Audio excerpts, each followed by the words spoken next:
যার খোঁজ খবর কেউ নেয় না, যাকে কেউ গুরুত্ব দেয় না, যার মনের খবর কেউ রাখেনি কোনো দিন, যার কোনো সম্মান আছে এই অনুভূতি হয়নি,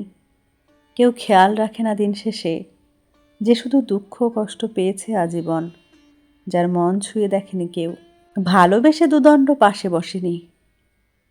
কেউ রাখেনি কোলে মাথা, সেই মানুষটাকে কেউ যদি পৃথিবীর সবচেয়ে মূল্যবান সুন্দর সম্পদ মনে করে, যত্ন করে, পরম মমতায় আগলে রাখে, সময়ে অসময়ে ছায়া হয়ে থাকে, খুব মূল্যবান মনে করে, তাকে ছাড়া নিজেকে অসহায় মনে করে, সুরক্ষার অভাব বোধ করে, যার সাথে কথা বলতে বলতে, আদর যত্ন করতে করতে আত্মার সাথে মিশে গেছে, যে মানুষটা এক মুহূর্ত একা থাকতে দেয়নি, যার কপালে সারা জীবন তুচ্ছ তাচ্ছিল্য জুটেছে, তাকে কেউ পরম যত্নে আপন করে নিয়েছে, সে কি প্রিয় মানুষটাকে হারাতে চাইবে, না হারানো উচিত?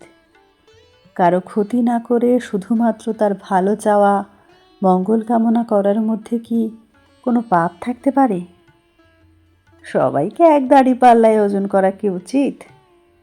একটা সম্পর্ক, একটা আশ্রয় একদিনে গড়ে ওঠে না, বছরের পর বছর